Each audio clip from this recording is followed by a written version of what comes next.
Why do you want to work out? What is your goal? The most important thing is that you have a vision, that you have a goal.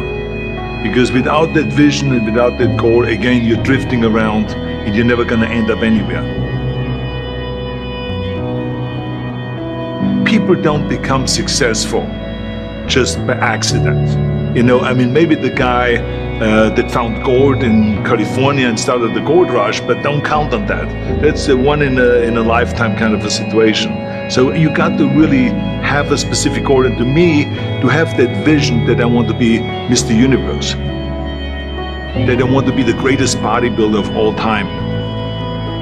That was a great vision, and that specifically to look like Reg Park and to be up there on that stage and to lift the trophy overhead and to win the championship over and over and over again. So that was a great goal. You have to have a goal. Now, it doesn't have to be that specific goal, but it has to have some goal. This is why I always recommend to people, sit down, take your time, and start thinking about, why do you want to work out? What is your goal?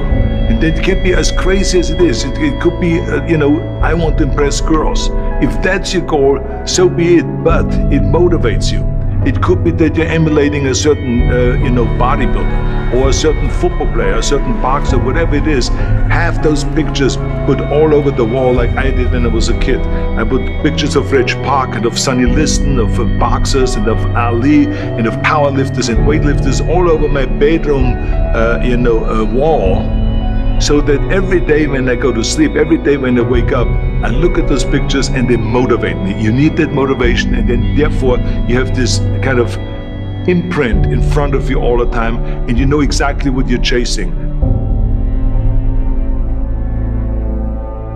People always come up to me and says, why are you smiling? You're working out 5 hours a day. You're doing the same as the other guys, but the other guys have a sour face. They're pissed off that they have to do another rep or another set or something. I looked forward to another 1,000 reps of sit-ups. I looked forward to another 500 pounds of leg press or squat. I looked forward to doing more and more curls until my arms fall off. Why? Because I knew that every rep that I did and every set that I did and more weights that I lifted, I get one step closer to turning that vision into reality. So I was turned on by that. I was excited. I couldn't wait to get to the gym.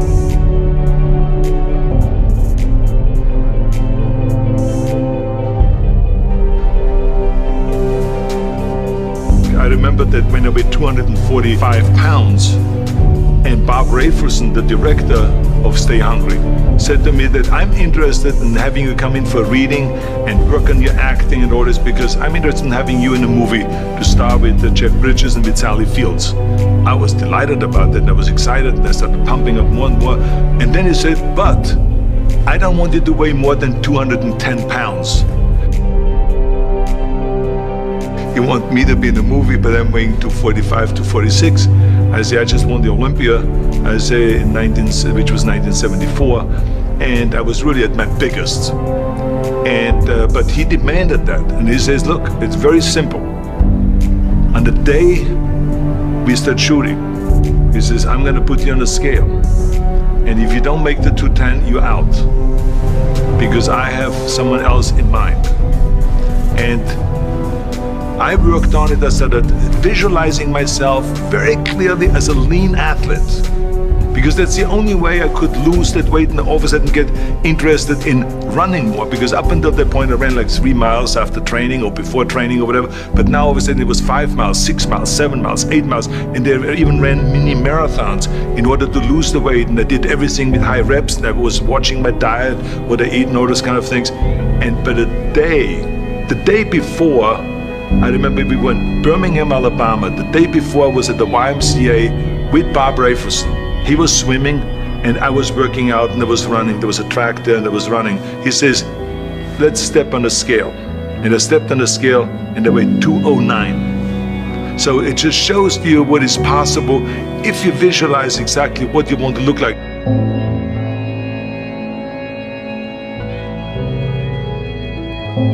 And there was no room for any kind of like, well, I can't get my act together or anything like this, because there's only a certain amount of time. But the key thing again is have the clear vision.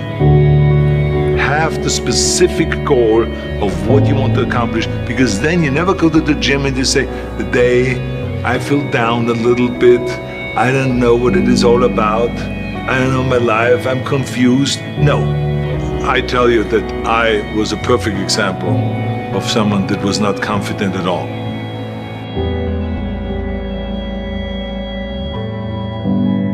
I mean, when I was a kid, I was just like any other kid. I had hang-ups and problems and all this.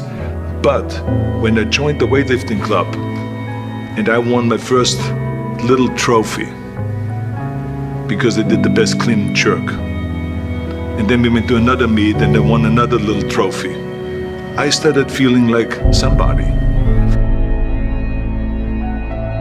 But the bottom line is, everyone can use the same method, because I used it in politics, I used it in making money, I used it in everything that I've done in the movie business. When you have one little victory, little victories add up, and that is what gives you then ultimately confidence.